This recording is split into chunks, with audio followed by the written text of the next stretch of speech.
Namaskaram, Swamiji. Namaskaram. Swamiji, today we're going to talk about another element in our Sanatana Dharma, which is Kumbham or Kalasha. So, Swamiji, whenever that I seen any event like marriage or engagement or even the death anniversary, the Kumbham will be there always. So, Swamiji, actually, what's the significance of Kumbham and why are they placing Kumbham in all these events? Okay. You see, Kumbha is actually, Kumbha being said, it's like a human body. Okay. Okay. The coconut is our head. Okay. Then that mango leaves as hands, and that whole kalasha has our body, and that rice being kept down is as leg. Okay.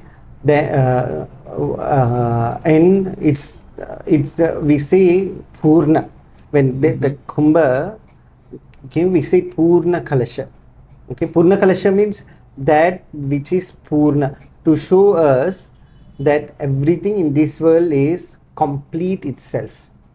Okay, and you see, whatever we put is inside is water.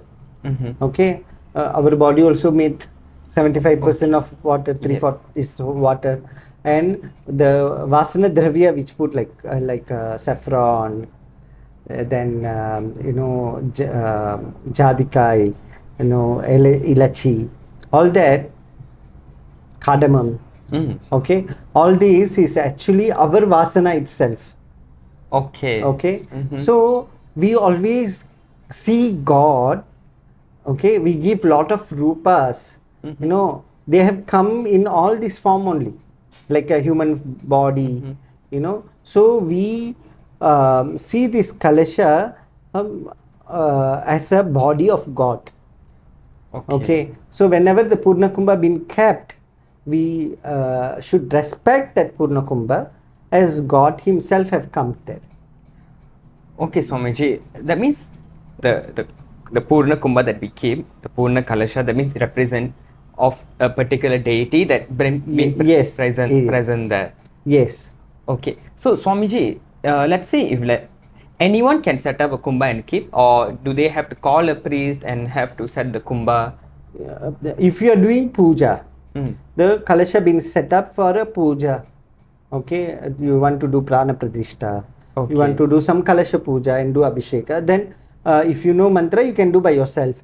But when you don't know, then particular acharya or priest should come and invoke that particular deity in that kumbha, do prana pratishta and do puja. Okay, if you are keeping the kumbha for to show auspiciousness, let's say for Diwali and all, we used to keep that. You can keep for wedding, while entering itself we can see, to show something, this is auspiciousness incomplete, to show that only we keep that kumbha. That we can keep, anybody Sometimes can they keep middle of column for decoration and all that. That one is actually to show the symbol of auspiciousness of the event and all that. Oh, okay. Okay. In that, the same thing also, it shows the completeness. This whoever have passed away have attained to the completeness. So for that we get kumbha there. Oh, okay. So that means even for death anniversary or the karma, the kriya, they keep kumbha and also do the praise actually to symbolize actually that the person who passed away already attained the completeness, or already attained or should attain. Oh, okay. They should not come again to the cycle of birth and death. Oh, wow. Actually, very deep meaning of Kalasha. Because normally I just see they just keep there for any events and all that. But Swamiji, if let's say, if I personally want to do one simple Lakshmi Puja, so I want to set a kumbha. So can tell me, Swamiji, the instruction how to set a simple kumbha for home worship? Okay. You should have the top of banana leaf. Okay. Or plate, or now we have this dried leaves where mandara ele been we called here as tayal ele. Okay. Okay, that should be kept in on top of it. You should put paddy or you can put rice. Okay. Okay, then take a kalasha. If you know how to put that Strings. strings, around the- yes, around What is it. significant of the strings? It's the nerves of. Oh. Okay. Okay. If you can put, if you put, or if you don't know, tie a nice vastra and feel until that neck of that kalasha, fill water, put some coins and some vasana dravya like javad. If you have very good quality attar and put some cardamom, you know, all that, and put some bunch of mango leaves. Okay, and put coconut which is been applied Turmeric around. turmeric been applied turmeric, and put chandan kumkum and all. And if you are doing puja, if you know how to do dharpa grass as to a kuricham, you see the kuricham is that when you go to temple and all, when they do kalasha, they will have a special grass where they will put in tight in a certain way. Okay, that kuricha you can keep. If you don't have, no problem, you all that, and dress up that kumbha very well, put 2 kuttu velakku.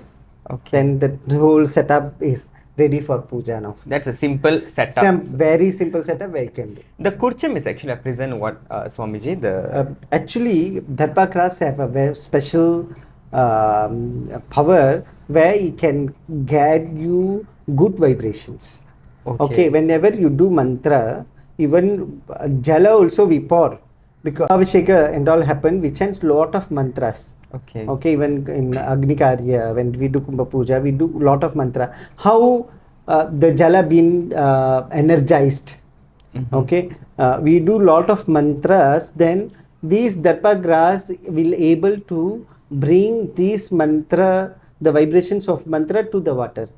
And all of us know mantra memory to a vigraha, and that vigraha will take that energy to it. So that means, Swamiji, the mantras that we chant in front of the kalasha, the water able to absorb, Yes. and all this element around the kalasha, like the kurcham and all that, to absorb the energy. Yes, yes. Oh, and okay. and kuricha also, when we put it, says that it means it's shika. Oh, okay. That means the whole deity, how it's supposed to be, it's in a kalasham form. Yes, yes. We call that vidya surupa. Where vidya surupa means it's in a jnana surupa. It's not actual murti as such, but it's murti. Oh, okay. So, Swamiji, any deity can be worshipped in kalasha. Yes, yes. If you want to do Kuladevata puja, we don't know what your Kuladevata. You can put kalasha, do just simple mantra like Om Kuladevadabhyo Namaha. You can do puja. Oh, okay. You are doing Lakshmi puja, you can keep kalasha.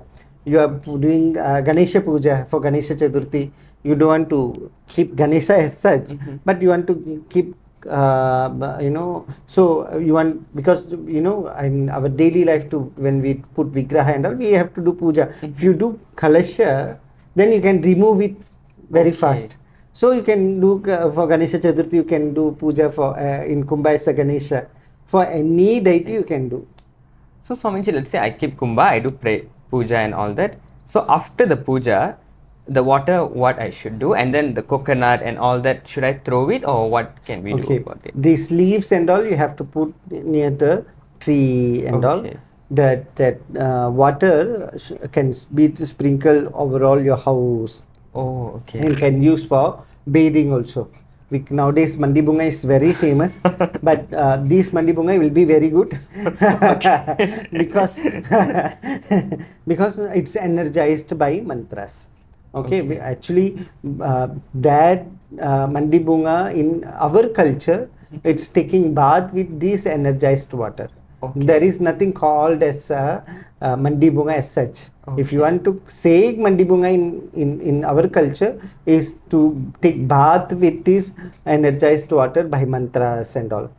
Okay. Then all other coconut can be used for cooking. Oh, okay, all that.